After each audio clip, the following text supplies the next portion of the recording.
is to offer them. When American cars became more expensive to own and operate, both Japanese and German car companies saw an opportunity to enter the market with lower prices and lower cost of service. Many businesses have been started and built on the awareness by an individual that a market opportunity existed to bring out a new product or service that was a satisfactory substitute for something that had been priced out of the marketplace.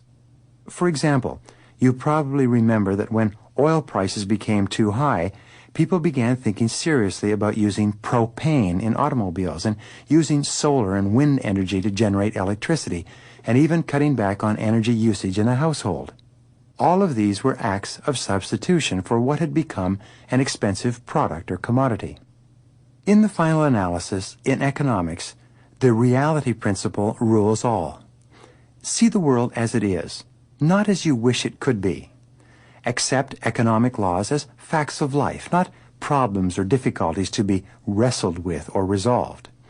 Accept the fact that people act expediently and that within those behaviors lie endless opportunities for personal and business success. Accept the fact that people are what they are and that they're not going to change. Realize that individuals, including men and women elected to the highest offices in the land, as well as all the civil servants and bureaucrats who work below them, are all motivated by expediency as well. They'll always tend to be driven by their ambition, greed, laziness, selfishness, vanity, ignorance, and impatience, just like you. They'll always strive to get the things they want, whatever they are at any given moment, with the least expenditure of effort, continually following the path of least resistance with little or no concern for the long-term consequences of their actions. Your success in life will be largely determined by your ability to understand economic activity or human behavior as it really is, and to plan your personal actions and behaviors for the long term rather than the short term. Successful men and women are long-term thinkers. They have a long time perspective. They look way down the road and they make decisions and take actions today, the fruits of which in the long term will be positive for them and the people around them. Your ability to internalize and to apply these economic laws and principles can have a major impact on everything that happens to you.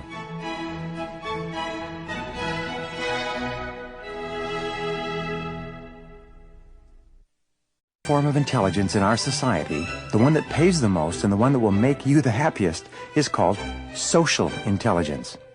This comes from the extensive work done at Harvard University by Dr. Howard Gardner on the Human Potential Project.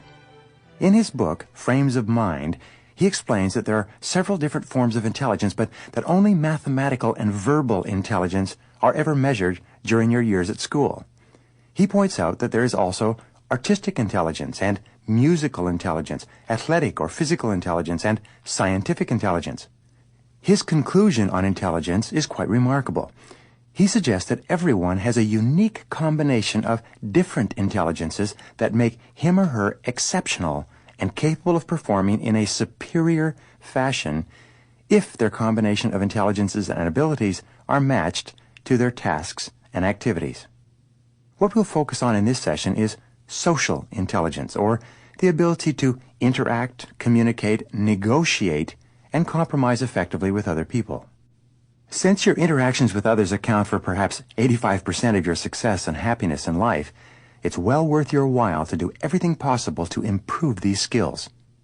The laws of negotiating tie in very closely to the laws of economics, and they're part and parcel of the same thing. Because each person places different values on different things at different times, everyone behaves economically in the sense that they always strive to negotiate the very best deal for themselves. Every financial transaction is based on the law of subjective value, where each party values what the other one has more than they value what they're given in trade. In a free society like ours, commerce and trade only take place when each party believes that, based on their individual values, they'll be better off exchanging with the other than they would be if they didn't. When you negotiate, you're subject to the economic laws of minimization and maximization. You always want to get the very most for the very least, all things considered. Whenever you're buying, selling, negotiating wages or salaries, either as an employer or as an employee, or bargaining over the terms and conditions of a purchase or sale, you're negotiating in some way. In fact, all of life is a negotiation. From the time you're an infant, you negotiate for the attention of your parents by crying loudly, and you reward their attention by lying peacefully. Every child knows that love and kisses are a currency that can be traded for food, attention, warmth, toys, and other things, and children learn very early to trade this currency carefully. Since it's all they have to trade, so to speak, they don't spend it freely. In every relationship, there's a certain amount of negotiating and bargaining going back and forth all the time. Even when you drive from one place to another, you're negotiating through traffic, letting other people get in front of you and you getting in front of them. When you go to a restaurant, you negotiate, first of all, to get a table, and secondly, to get the kind of table where you'd feel most comfortable. It's not really a question of whether you negotiate. The only question is, how well do you do it? There are 12 laws of negotiating that you can learn and practice that will help you to get far better deals than perhaps you've ever gotten before. The first law of negotiating is what I call Nuremberg's Law, after Gerard Nuremberg, author of the book The Art of Negotiating. This law, according to Nuremberg, says that the aim of a negotiation is to enter into an agreement such that both parties have their needs satisfied and are motivated to fulfill their agreements and to enter into further negotiations with the same party in the future. This is a foundation law of negotiating and needs to be broken down into its constituent parts. First, the aim of a negotiation is to enter into an agreement. It's not necessary to win or to somehow outsmart the other person.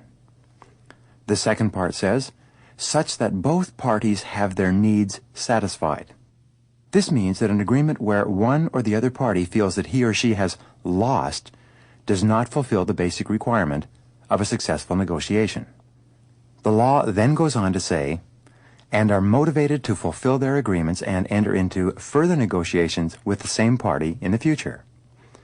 This simply means that both parties are satisfied enough with the outcome that they're motivated to fulfill whatever commitments they've made, and they feel positively enough toward the situation that they're willing to negotiate again and enter into agreements in the future.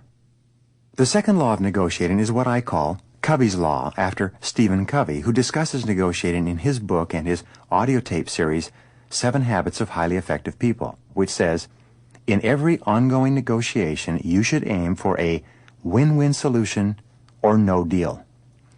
In other words, by following this law, when you enter into a negotiation, you should be clear in advance in your own mind that you will come out with a solution that represents a win for both parties, or you will simply refuse to make any deal at all. The first part of Covey's Law says that both parties must feel as if they have won and had their needs satisfied. And part 2 of the law says, to reach a win-win agreement, seek for a third alternative that may be different from the initial positions of either party. When you're determined to achieve a win-win solution to a negotiation, and you're open and receptive and flexible in your discussions, you'll often come up with a third alternative that neither party has thought of initially, but which is superior to what either of you might have come up with on your own. For example, a husband and wife may want to take a summer vacation, but he's very adamant about going to the mountains and getting a chance to hike, and she's just as adamant about going to the beach and getting a chance to sit in the sun. One or the other could dominate this negotiation, or they could both stay home, all forms of win-lose, lose-win, and lose-lose. Or they could compromise and spend half their vacation in the mountains and half their vacation at the beach, leaving each of them dissatisfied for half the time. Now, the very best third alternative, however, might be to go to a city like Vancouver, British Columbia, where the mountains meet the sea. With this third alternative, during the day she could go to the beach and he could go to the mountains. They could both be together in the late afternoons, the evenings, and early mornings, and have a fully satisfying family vacation. This kind of third alternative solution is almost always available if you're willing to look for it. It simply requires a commitment to win-win negotiating. Once you've decided that you're only going to agree to a settlement that leads to satisfaction for both parties, it doesn't mean that you have to accept any arrangement that you consider second best. With your values and your intentions clear, you're now in a position to utilize every strategy and tactic available to you to get the very best deal that's possible for you.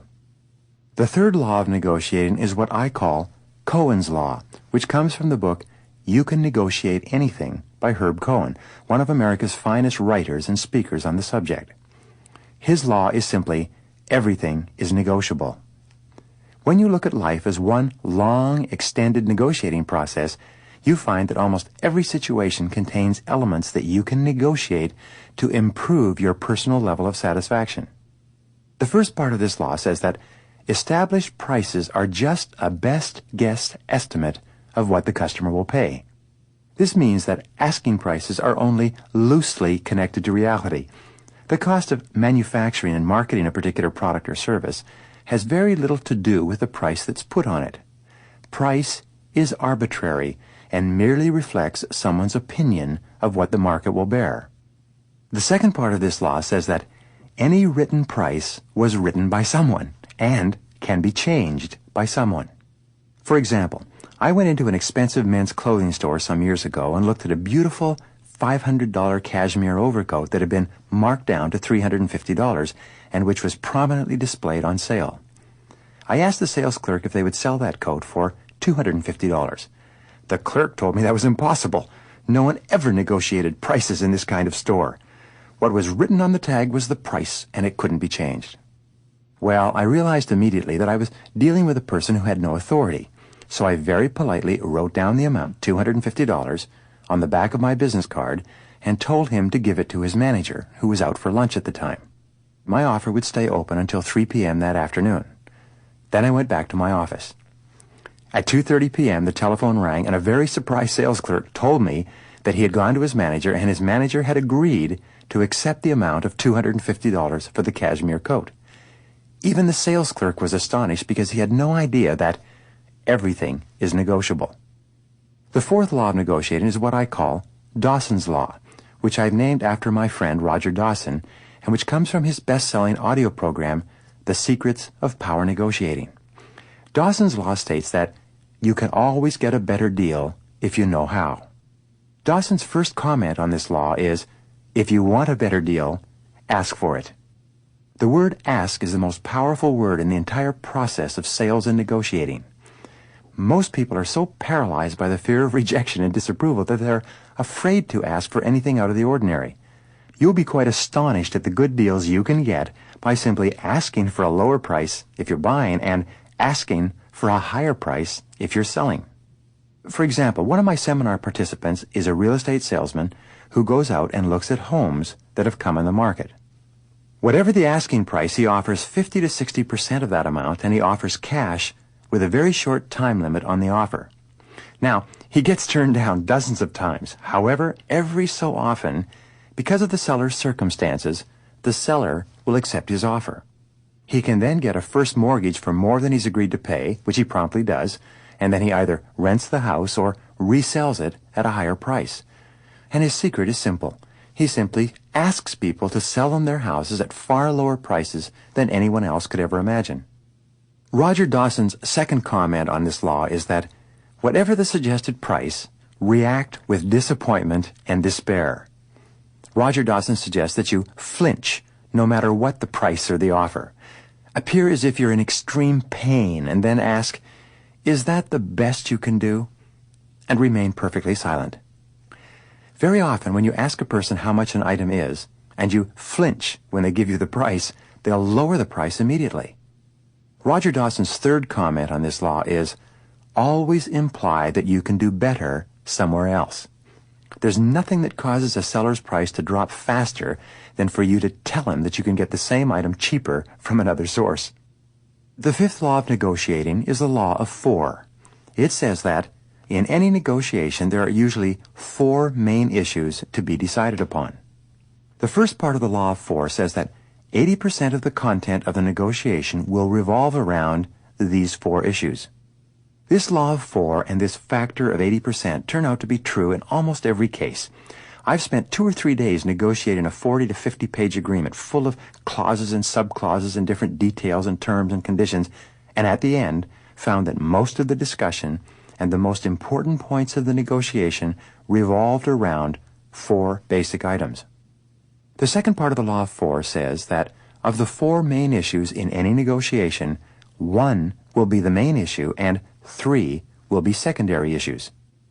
The Law of 4 can be extremely powerful if the other party's order of importance of the 4 issues is different from yours. One party may be more concerned about price and the other party may be more concerned about terms. This can lead to an excellent win-win solution that satisfies the most important needs of each party. The 6th law of negotiating is the law of timing. It says that the timing of a negotiation can have a major impact on its outcome. Whenever possible, you must plan strategically and use the timing of the negotiation to your advantage. For example, when buying rental property, the smart negotiator will always arrange to take possession of the property before the beginning of the month. By doing this, the new owner will collect all the cash rents that are due and will start the period of ownership with money in the bank. The first part of the law of timing is that the more urgent the need, the less effective the negotiator. If you're in a real hurry to close a deal, your ability to negotiate well on your own behalf diminishes dramatically. The second part of the law of timing says that the person who allows himself to be rushed will get the worst of the bargain.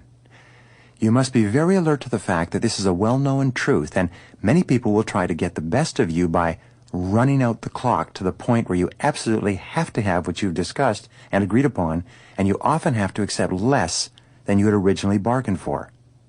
The third part of the law of timing says that the last 20% of any discussion will contain the issues and items that account for 80% of the importance of the entire discussion.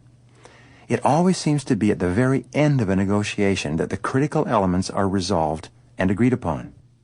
A final point with regard to timing. Whenever possible, you should delay in making an important decision. At the very least, don't allow the other person or persons to rush you into a decision by suggesting that if you don't act now, it'll be too late. Use time as a weapon to strengthen your hand and to improve your ability to negotiate well. The 7th law of negotiating is the law of terms, which is a direct outgrowth of the law of timing. It says that the terms of payment can be more important than the price or almost any other factor. For example, I remember the first time I purchased a Mercedes. I told the salesman that there was no way I could afford it. The car was too expensive and my income simply wouldn't allow it. Of course, I'd purchased cars before and they'd all been financed over a 3-year period. The salesman came back immediately and said that because it was a Mercedes and it would hold its value, it could be financed over 5 years. He then calculated what the monthly payments would be on a 5-year amortization. As soon as I saw the number, I did a complete turnaround and agreed to buy the car, even though it was very expensive. The terms were more important than the price. The first part of the law of terms says that you can agree to almost any price if you can decide the terms. If you're negotiating and you really want to purchase the item, or sell it for that matter, and the price is the sticking point, shift the focus of your discussion to the terms and see if you can't negotiate terms that make it possible for the price to be more acceptable. Here's a true story that illustrates this strategy. 2 older businessmen owned land in the Tucson area, and one of them sold his land to a developer for the amount of $1 million. A developer friend of mine wanted to purchase the land belonging to the second businessman, which was not as good a piece of land, but the second gentleman also wanted $1 million.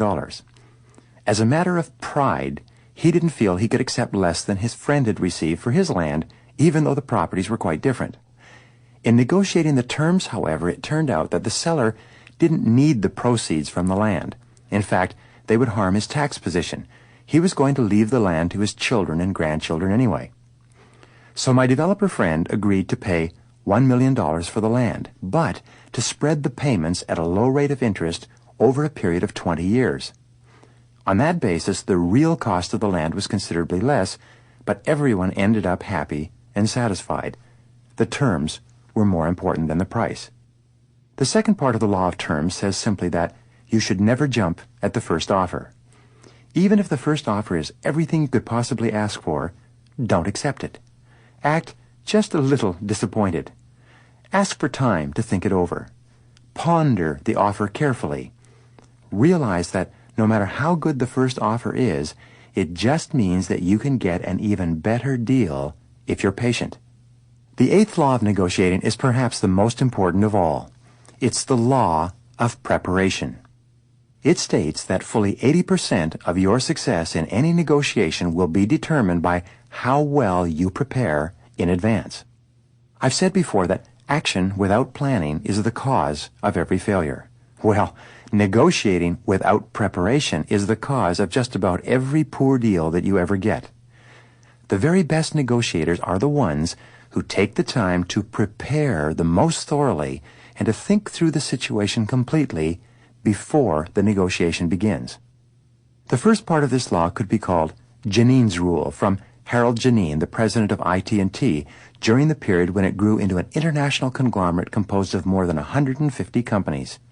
He was adamant about this rule, which says, get the facts. You must also take the time to get the facts prior to any negotiating situation.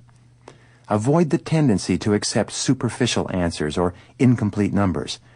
Don't leap to conclusions. Ask questions, listen carefully, do your research, and take notes. This can make an extraordinary difference to the outcome. The second part of the law of preparation says, do your homework. One small detail is all you need to succeed in a negotiation. A book by the famous trial lawyer Louis Nizer, entitled My Life in Court, explained how over a career spanning more than 100 major trials, he was able to win life and death cases for his clients because of the exhaustiveness of his preparation. Sometimes it was just one small fact that he'd been able to uncover in many hours of research that made all the difference. The third part of the law of preparation says, check your assumptions. Always ask, what are my assumptions and what if I was wrong? Remember, incorrect assumptions lie at the root of many failures. When in doubt, ask questions of anyone who can help you. As a simple example, one of the assumptions that almost everyone has when going into a negotiation is that the other party wants to make a deal in the first place. This may not be the case at all. You need to test this assumption. Sometimes the other party is only negotiating with you to increase his leverage with someone else. So, never assume. Here's another example. Almost everyone in sales is on a monthly quota. In the first half to 3/4 of the month, most salespeople are not too worried about reaching their quotas. If you go in at this time of the month, you'll assume that they want to make a deal. However, in the last week of the month, the pressure is on. You can almost always get a better deal in purchasing any large item if you do your tire kicking early in the month and you do your negotiating in the last couple of days of the month. Knowing that one small detail can give you an edge that can save or gain you hundreds, even thousands of dollars over the course of your negotiating lifetime. The ninth law of negotiating is the law of reversal. This law says that putting yourself in the situation of the other person first enables you to prepare and to negotiate more effectively. Before any negotiation of consequence or any negotiation that involves a lot of money or details, use the lawyer's method of preparation in reverse. Student lawyers are often given a case to either prosecute or defend as an exercise. They're then taught to prepare the other lawyer's case before they begin preparing their own. They sit down and look at all the information and evidence involved, and they imagine that they were on the other side. They prepare that side thoroughly with the full intention of winning. Only when they feel they've covered all the bases from the other point of view do they then begin to prepare their side of the issue. A good exercise for you is to sit down with a pad of paper and write down everything that you think may be of concern to the person with whom you're going to negotiate. Writing things down clarifies them in such a way that you can often see possibilities that you might otherwise have overlooked. When you've identified the major things that you think the other party will want, you can then decide what you will offer in exchange, and where you're strong, where you're weak, and where there are possible areas for compromise. This type of preparation by reversal is the hallmark of the superior negotiator. Another tactic that you can use that's very helpful is to simply ask the other person at the beginning of the negotiation this question: why do you feel we are here, and what would you ideally like to accomplish in this discussion? This simple question will demonstrate to the other person that you're reasonable and open and interested in achieving a mutually satisfactory result. So just ask, why do you feel we are here, and what would you ideally like to accomplish in this discussion? The other person will usually be quite willing to answer this question, and you'll be amazed at the results. This brings us now to the inner game and to the 10th law of negotiating, the law of power. This law says that the person with the greater power, real or imagined, will get the better deal in any negotiation. And the first part of the law of power says that no one will negotiate with you unless they feel that you have the power to help them or hurt them in some way. The second part of this law says that power is a matter of perception. It's in the eye of the beholder. Negotiator Herb Cohen says that the three most important keys to negotiating are power, preparation, and timing. And of these three, power is often the most important and the most influential. There are 10 different types of power that you can develop and use, either individually or together, to impress and influence the other party in any negotiation. The more important the issue to be negotiated, the more time you should take to consider how you can utilize one or more of these elements of power to strengthen your position. The first is the power of indifference. The party who appears to be the most indifferent to whether or not the negotiation succeeds often has power over the other person if that person has a greater stake in the outcome. Whenever possible, you should appear slightly detached and indifferent, as though you don't really care one way or the other. The second form of power is the power of scarcity. Whenever you can suggest or imply that the item you're selling is in scarce supply and that there are others who want it, so that the item will soon be gone anyway, you can influence the negotiation in your favor. The third form of power is that of authority. When you have an impressive title or you look as though you have the authority to make big decisions, this image alone often intimidates the other person and enables you to get a better deal. The fourth form of power is that of courage. You build perception of this power by being willing to take risks, by being willing to speak out clearly and forcefully, and by being willing to either put yourself on the line for this deal or walk away from it. The fifth type of power is that of commitment.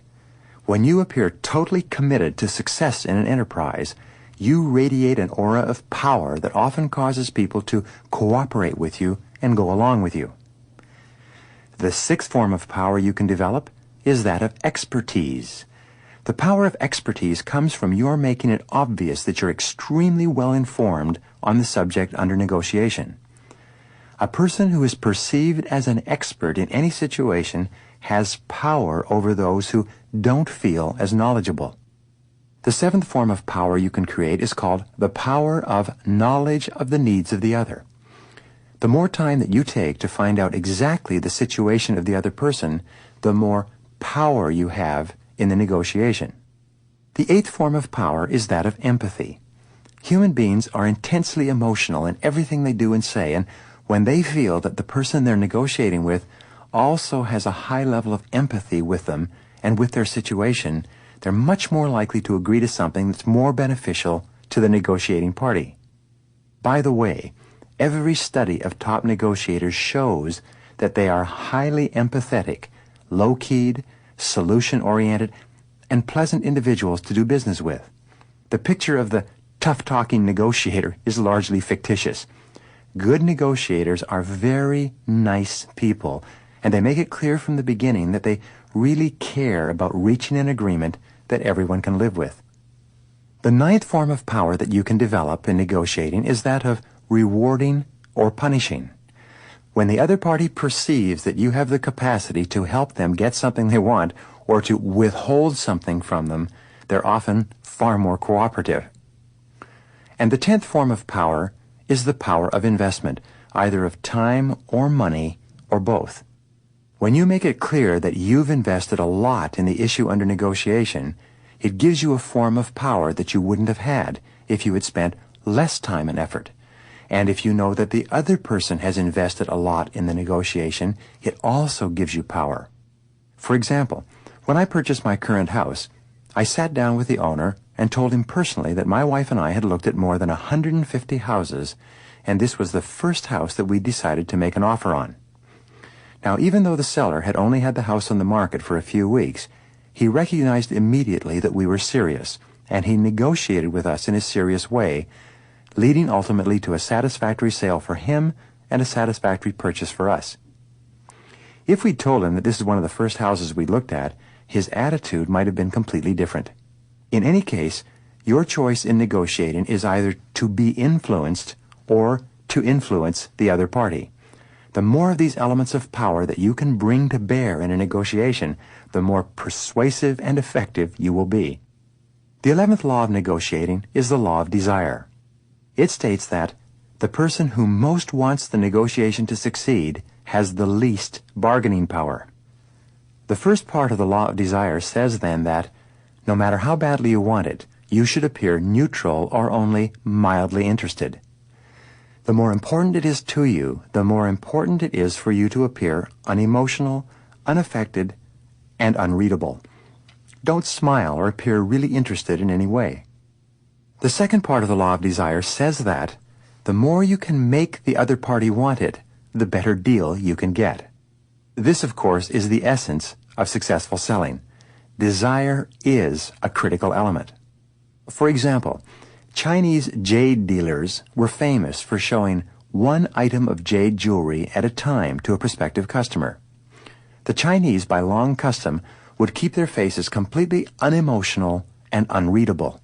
However, when the jade dealer revealed a piece of jade that the customer really liked, the pupils of the customer's eyes would dilate widely.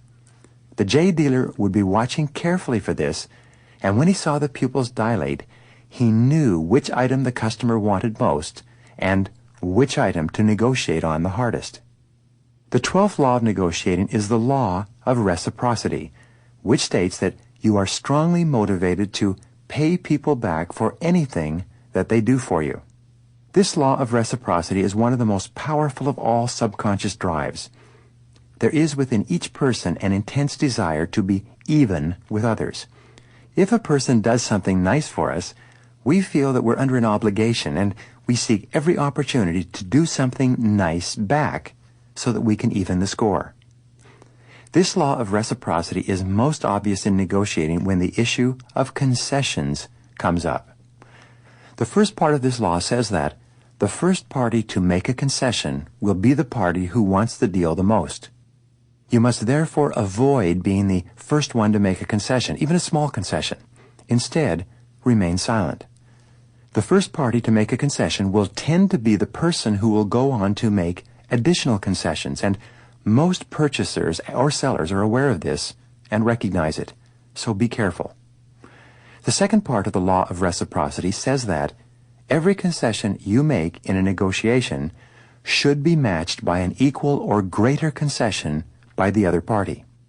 If the other party asks for a concession, you may give it, but never without asking for something else in return. If you don't request a reciprocal concession, the concession that you give will be considered to have little value, and it won't help you as the negotiation proceeds. Even if the concession is of no importance to you, always attach it to something else. The third part of the law of reciprocity says, make small concessions on small issues so that you can ask for reciprocity or large concessions on large issues. One of the very best negotiating strategies is to be willing to give in order to get. When you make every effort to appear reasonable by conceding on issues that are unimportant to you, you put yourself in an excellent position to request an equal or greater concession later. The 13th law, the walk-away law of negotiating, states that you never know the final price and terms until you get up and walk away. You may negotiate back and forth for a long time and haggle in detail over prices and terms, but you never really know the best deal you can get until you make it clear that you're prepared to walk out of the negotiation completely. The first part of the walk-away law says that the power is on the side of the person who can walk out without flinching. When you do walk out, always be pleasant, low-keyed, and polite. Leave the door open so that you can enter back into the negotiation with no loss of face. The second part of this law says that walking out of a negotiation is just another way of negotiating. Some of the very best negotiators, both nationally and internationally, are extremely adept at getting up and walking out. They will even leave the room, leave the building, the city, and even the country if necessary to strengthen their hand and increase their perceived power in a negotiation. It's quite common when teams are negotiating for 2 or 3 of the key players on one team to get up angrily, storm out of the room, and vow never to come back. However, they will leave someone behind who will then seek for some way to make peace with his partners and bring them back into the discussion. Sometimes this is called good guy, bad guy. Of the 2 types of negotiators, one will be hard and demanding, while the other will be friendly and accommodating. It's all part of the game, and you need to be aware of it in case anyone ever tries to use it on you. The 14th law of negotiating, the law of finality, states that no negotiation is ever final. Just because you've reached an agreement and it's signed, sealed, and delivered, remember the first law of negotiating, which says that the purpose of a negotiation is to enter into an agreement such that both parties have their needs satisfied and are motivated to fulfill their commitments and enter into subsequent negotiations with the same party. It often happens that once a negotiation is complete, one or both parties thinks of something or becomes aware of an issue that hasn't been satisfactorily resolved. Maybe circumstances change between the signing of the agreement and its implementation. In any case, one of the parties is not happy with the result of the negotiation. One party feels that he has lost. The first part of the law of finality says that if you're not happy with the existing agreement, ask to reopen the negotiation. Remember, most people are quite reasonable. Most people want you to be happy with the terms agreed upon in a negotiation, especially if the terms are to be carried out over a long period of time. If you find that you're not happy with a particular term or condition, before you go back to the other party, think of some of the reasons why it would be beneficial to the other party to make these changes. Don't be afraid to point out that you're not happy with this situation and that you'd like to change the agreement so that you feel it's more fair and equitable. The second part of the law of finality says, use zero-based thinking on a regular basis by asking yourself, if you had it to do over, would you agree to the same terms? To summarize these laws on negotiating, remember the bottom line of this entire session simply says that negotiating is a normal and natural part of life and that you owe it to yourself to become very good at it. As in anything else,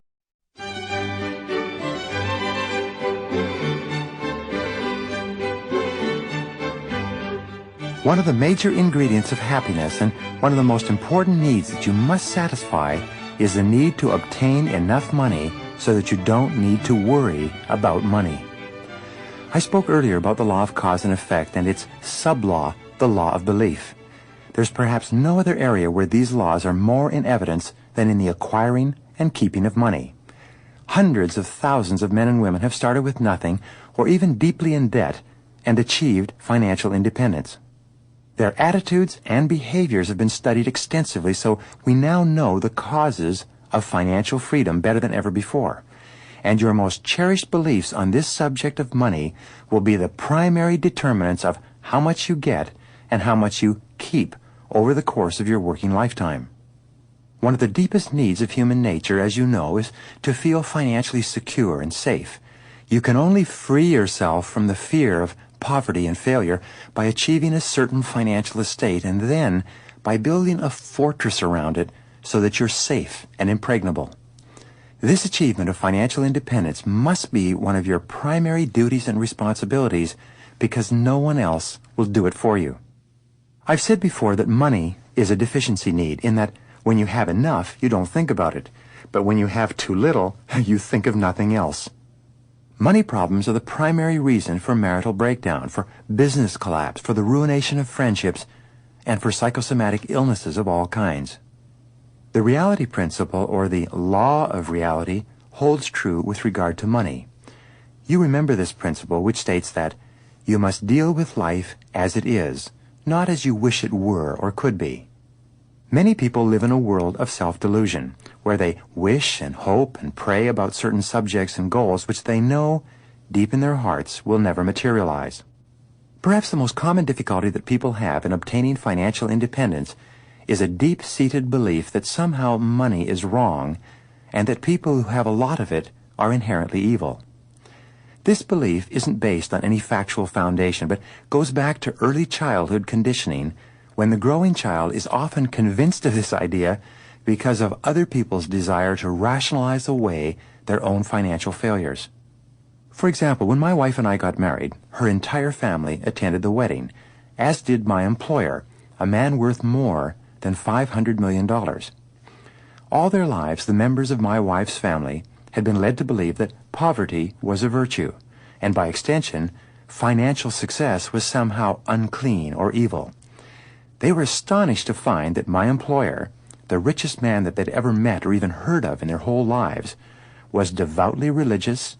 He was a solid family man, very low-keyed, very polite, courteous, and quite charming.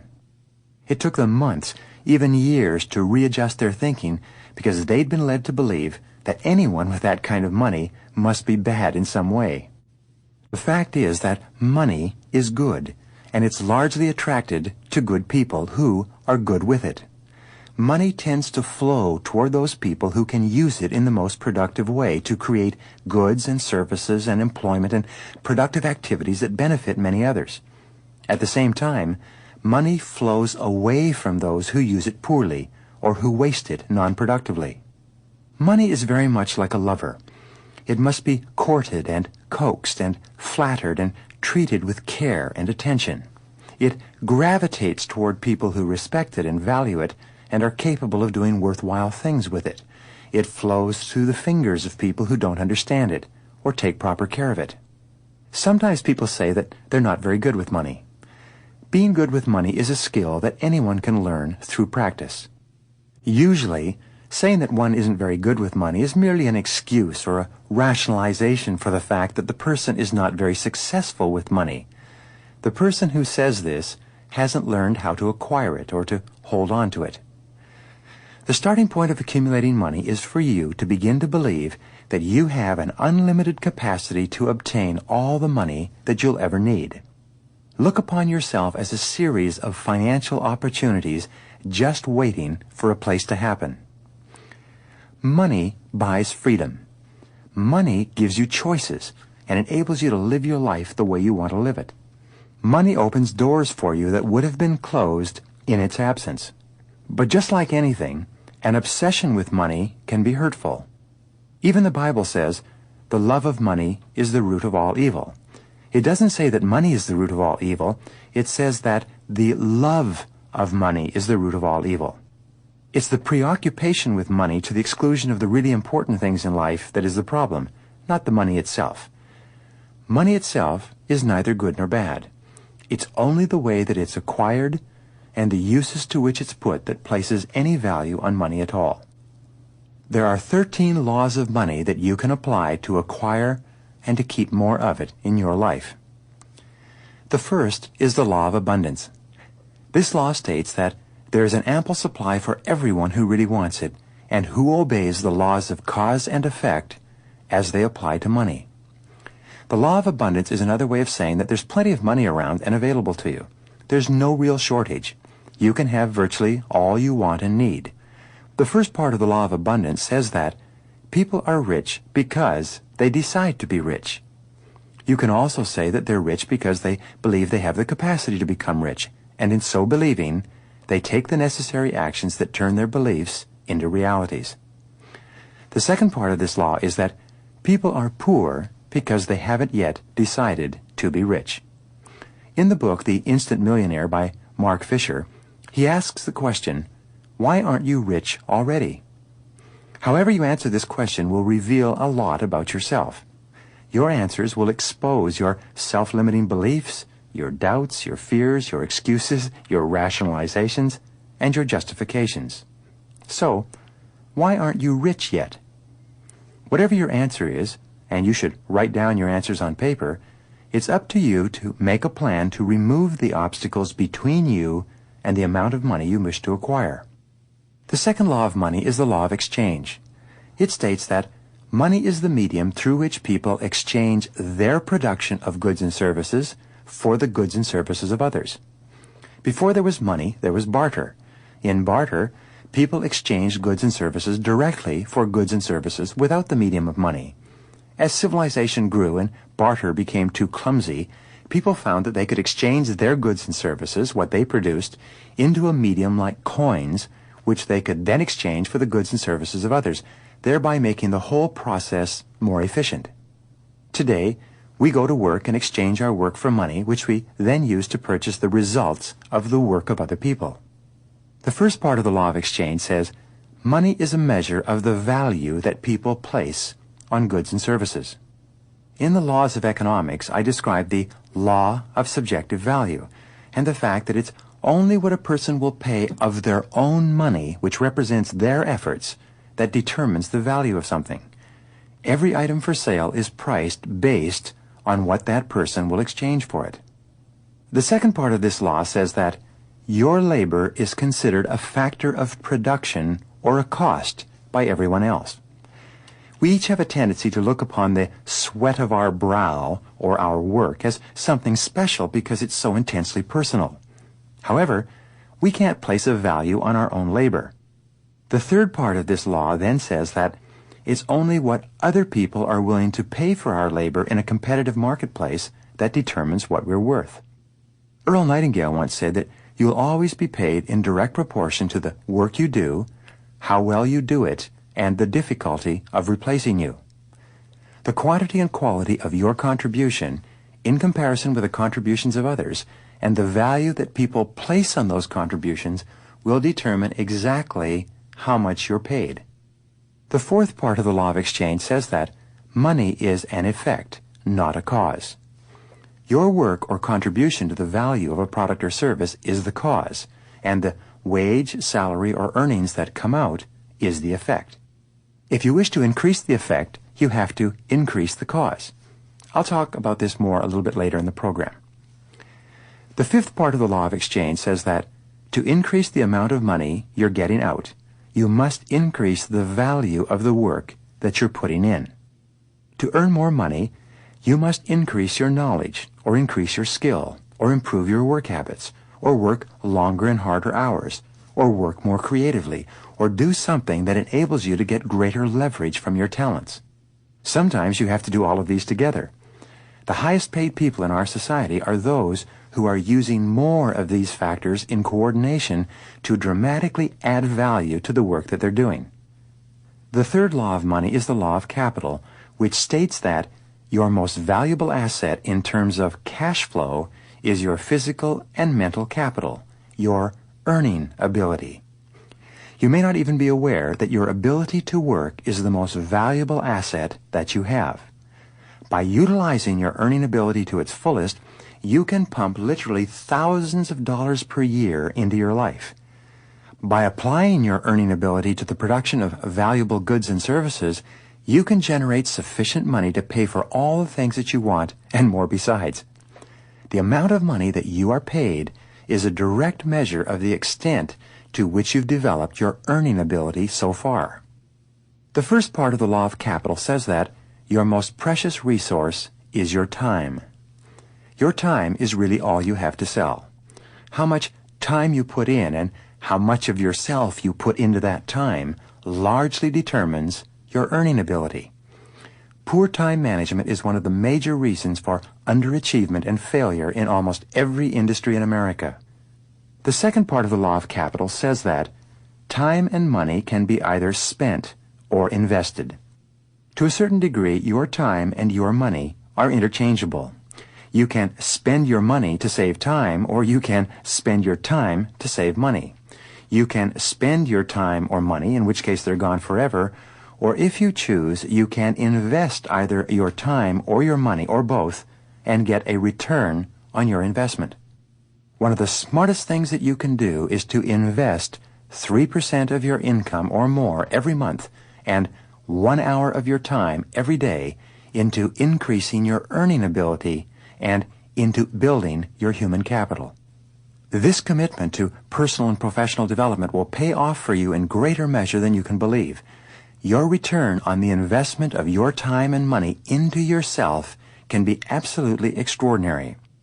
The head of training for Motorola recently estimated that his company is getting $30 back for every dollar they invest in training.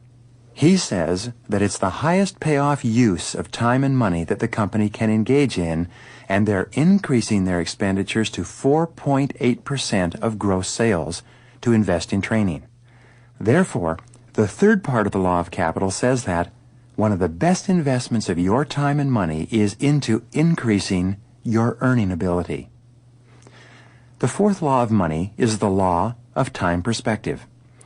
This comes from some pioneering work in sociology and success conducted by Dr. Edward Banfield of Harvard University in the late 50s and early 60s. After studying many of the factors that were thought to contribute to financial success in the course of a person's lifetime, he concluded that there was one primary factor that seemed to take precedence over all the others. He called it time perspective. This law then says that the most successful people in any society are those who take the longest time period into consideration when making their day-to-day decisions. What Banfield found was that the higher you go up in any society, the longer is the time perspective or point of view of the people at that level. An obvious example you're familiar with is the man or woman who spends 10 or 12 years studying and interning to become a doctor. This person takes an extraordinarily long time to lay down the foundation for a lifetime career. As you go down the socioeconomic ladder, at each rung, the individuals at that level of earnings have a shorter and shorter time perspective. At the bottom of the social ladder, the hopeless alcoholic or drug addict has a time perspective that is less than 1 hour. Wonderfully enough, you begin to elevate yourself socially and financially from the day that you begin thinking about what you're doing in terms of the possible long-term consequences of your actions and inactions. The first part of the law of time perspective then says that delayed gratification is the key to financial success. Your ability to resist the law of expediency, which urges you to satisfy your desires the fastest and easiest way possible, is the starting point of developing a long time perspective. This attitude is essential to financial achievement of any kind. The second part of the law of time perspective says that self-discipline is the most important personal quality for long-term success. Your ability to discipline yourself is probably the most important single quality that you can develop in your movement toward greater success and accomplishment. The third part of this law says that sacrifice in the short term is the price you pay for security in the long term. The key word here is sacrifice. Parents who work hard and save their money so that their children will have an opportunity to get an excellent education are practicing long time perspective. They're making decisions that can affect their children in future generations. The fifth law of money is the law of saving. This law states that financial freedom comes to the person who saves 10% or more of his or her income throughout his or her lifetime. One of the smartest things that you can ever do for yourself is to develop the habit of saving part of your salary from the time you take your first job. Individuals, families, and even societies are stable and successful to the degree to which they have high savings rates. Savings today are what guarantee the security and the possibilities of tomorrow. The first part of the law of saving comes from the famous book entitled The Richest Man in Babylon by George Clason. In it, he recommends that you save 10% of your income in a fund for long-term financial accumulation, and his rule is simply pay yourself first. However much you earn, take 10% off the top and pay it to yourself in the form of a long-term savings or investment account before you go on to pay your regular operating expenses. The remarkable thing you'll find is that when you pay yourself first, and force yourself to live on the other 90%, it soon becomes fairly easy. Many people go from paying themselves first with 10% of their income to eventually saving 15% and 20% and even more, and their financial lives change dramatically as a result. The second part of the law of saving says, take advantage of tax-deferred savings and investment plans. Because of high tax rates, money that is saved or invested without being taxed accumulates at a rate